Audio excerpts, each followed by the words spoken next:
Well, I grew up with Yogi Bear,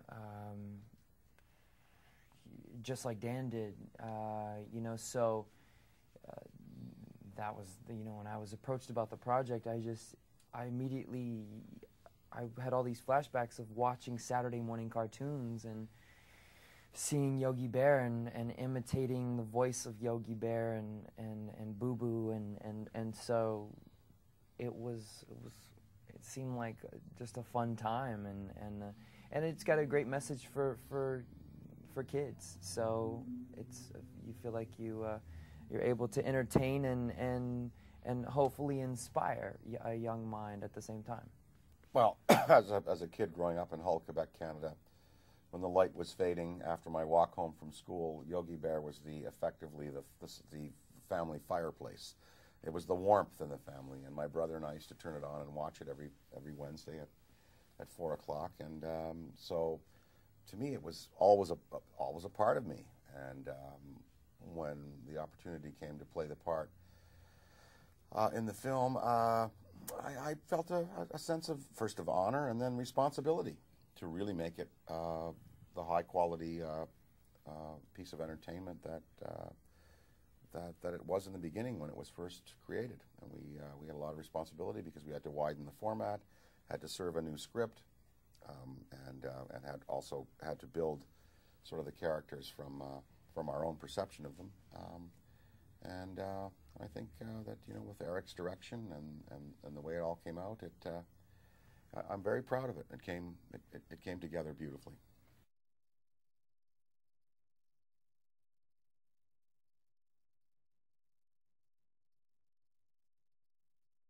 Sherlock Holmes and Dr. Watson, Abbott and Costello, Laurel and Hardy. There's the hysteric, wild one in Laurel and Hardy, for instance.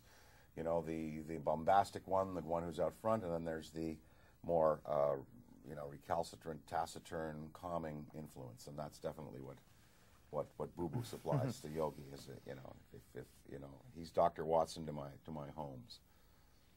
Yeah, I think they're just a classic comic duo. Like Dan said, they're the juxtaposition of each other, and that's why they're so funny together. And you have one coming from one place and one coming from another place, just two completely different personalities, yet they're best friends. And they're Batman and Robin, for instance. If Batman is absurdly hunting down picnic baskets, they are Batman and Robin. You can't have one without the other either. Yeah. You couldn't have had the Blues Brothers if they weren't brothers, or Laurel and Hardy, or Abbott and Costello, or any of the great teams in comedy history. Felix and Oscar and the Odd Couple. Yogi and Boo Boo are just right up there in that pantheon of great comic duos.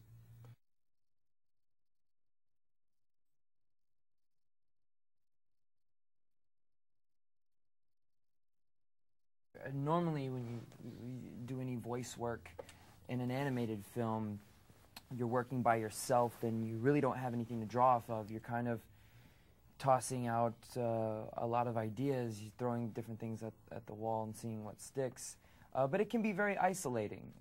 And with this, they had already shot all the live action by the time we got in to do our work, and we actually, and much to the credit of the director, Eric, he put us together in the studio and we bantered back and forth in a lot of these scenes, and it made for a really good rhythm between the characters. We were able to really work off of each other the same way we would if we were doing a sketch on SNL together.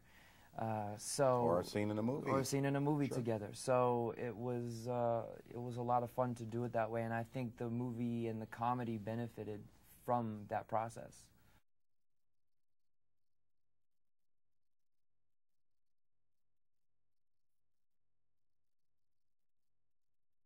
The eye expressions, the movement, the fur, the ripples in the muscles. The specificity of the animation is unbelievable. They're what, for want of a better term, real cartoon bears. I screened the movie last night, and there's a point in the movie where you just stop looking at them as animation. You just look at them as characters because they're so sort of lifelike as bears. It's really quite interesting.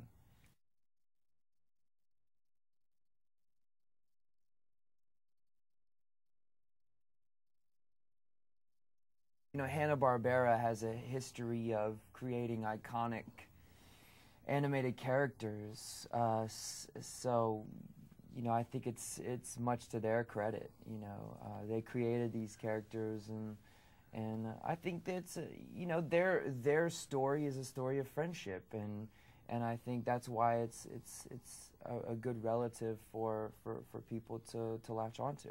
And they translate well into other languages because, you know, the wants and needs of the characters are pretty simple. And so, you know, there's a vernacular in every culture for what they want and what they need, and then through their relationship. And I think, you know, when you go to translate the Hanna-Barbera cartoons, that it's pretty easy to put them into a local, regional context. Yeah.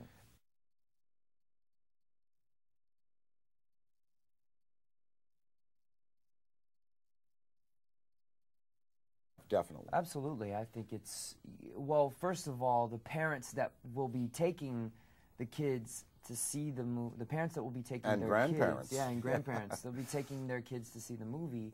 They grew up with these characters as well. So there's sort of a passing down, if you will, of these iconic characters, and you know, these kids are getting to really meet them for the first time and seeing them in 3D, and it's an exciting adventure for the kids to go through the wilderness with these two. I think it'd make for a good ride, a good 3D ride.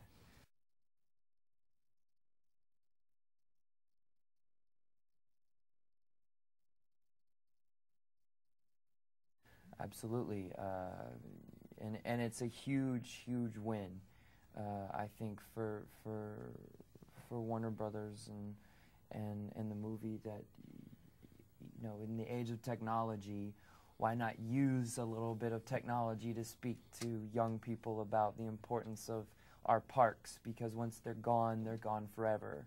And you know, there's a line in there about the trees being cut down, and he says they'll grow back, and he says, yeah, but not for another 200 years. And then when you hear that, when a young mind hears that, that's a long time, you know. So I think it makes a lasting impression.